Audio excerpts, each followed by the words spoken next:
but I'll share it with you. Because sometimes one should also listen to some sad stories. So we launched this, I have a brand called Be Seen. You can see it in the Health and Glow stores, and it's a nail polish. So we launched some mani-pedi products for the salons. So so much of exposure, so you think, well, I know everything. So we did some great formulation. Um, I did my segmenting right. So we had design products for that outdoor woman, for the woman, older woman, mature, classier woman, and a person who's very interested in nutrition. So we took those, and then we had design products like for the outdoor women. We had this blue sea kale because she loves the outdoors, and then for this woman who is very health conscious for her family and kids, so we had this kiwi, and for this classier woman, we had this Japanese sakura. So the idea was she is mature, so we had that anti-aging and then nourishment and brightening and all that. We did everything right. Then I go to my packaging person, and then he says, "Madam, ye test karna padega." So we had this scrubs for the exfoliant, and we used to have these essential oils added onto it with salt. We were using that Himalayan rock salt. So they, I felt we ठीक है test करो. So they tested the cream on it, everything, and then when they came to the oil, I said, अभी सब तो ठीक है. Like, why do you have to do this testing? Okay, so we didn't do that. Then I went to this ad agency. Had this lovely agency. We did a lot of good work, and gave them a great brief. And then I decided what color I should have. I decided where I should place what. And that poor agency, what will they do? So they said, okay, do it your way. And I messed it up. We sold it across. Response for the product was phenomenal. But what happened wrong was leakage. Because that oil would all come out, so in transport. So I had to recall everything. And this is how we messed it up. So I know the trouble of packaging, what can go wrong. You're done?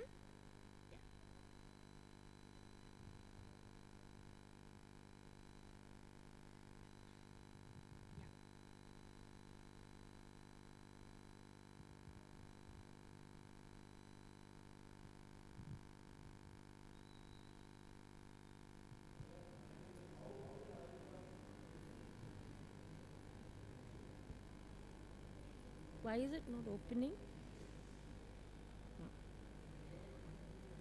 Yeah.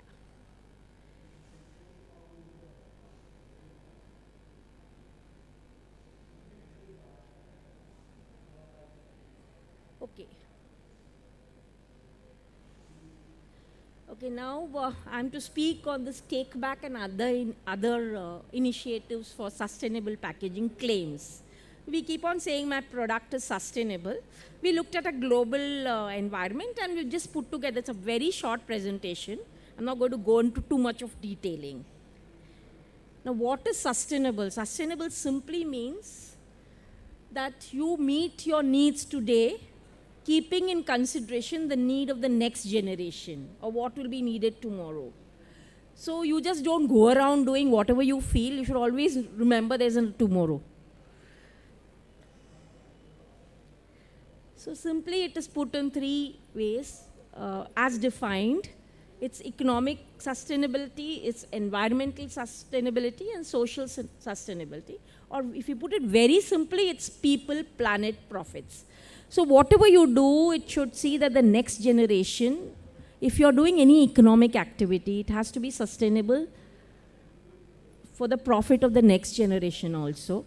Any kind of an environmental activity you do should be that the planet of, what we are leaving for is still, it doesn't harm the planet.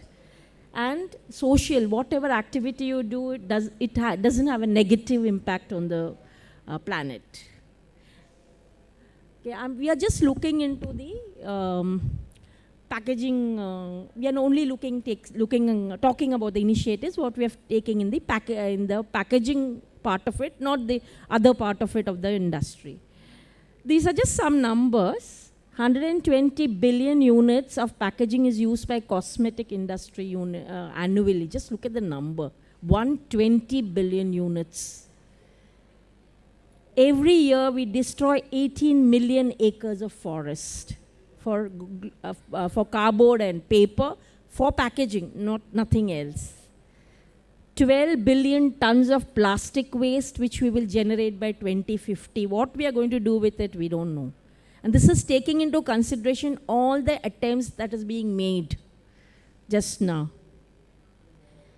And 70% of the waste for the beauty industry is coming only from the packaging. What is the culprit? The single-use shampoo and the bottle conditioners and disposable cotton buds and the wet wipes. See, what was the biggest driver of the industry? The sachet is today the biggest bane. The boon became the bane. Whatever we do today, we will pay the price tomorrow. That any action, we have to remember that when we do it. The disposable cotton buds, lovely, dispose, throw off, but what happens to that plastic in the cotton buds? It's growing menace. Wet wipes, we are using tissues which are non-biodegradable, and we are just making the environment, we are really misusing the environment actually. But we are good people. So we are now trying to be less wasteful and trying to respect the planet. How are we doing it? Firstly, we are trying to recycle and reuse. Legislation. So we are coming to a, like, we are now allowing people to label that this is recycled. We are telling people label that you're recycling a product. Europe has got a lot of legislations on environmental, on packaging. So that's one way by which the beauty industry is supporting these legislations. We are making eco-conscious product packaging. So you're seeing people are now packaging in banana fiber. You're seeing a lot of it happening. So there is definitely an attempt to address this. Zero waste is becoming very big. And we are proud that whenever any company says, I'm a zero waste company, it's a matter of great pride for them. We are respecting that. We meaning not my generation, your generation. And we are trying to find viable alternatives to virgin petro products, which is basically the plastics. So there's a lot of work happening in this regard. I'm going to skip you through because I know everybody is tired. Okay. Let's take only this recycling bit first. Just a few examples. These are just the last few days, what I've seen. The Earth Day just went past. So the Body Shop encourages customers to give back an empty containers to stores and they receive a reward. So this is a take back and you're rewarded for giving them back. This is also interesting. From India, Bangalore, it's bought back 250 tons of community trade recycled plastic. So it got the rag pickers to pick up this plastic and bought 250 tons, made them into 3 million bottles and sold it in Europe. So this is what the Body Shop has been doing. MAC recently had a program where you could buy you could give 6 empty pack of your MAC containers, and you could take a lipstick. And the sales and what they found was, not only were people bringing products, the sales also went up because people were feeling good about it. Colgate, they are working on a recyclable toothpaste tube. I'm sure you would know more about it.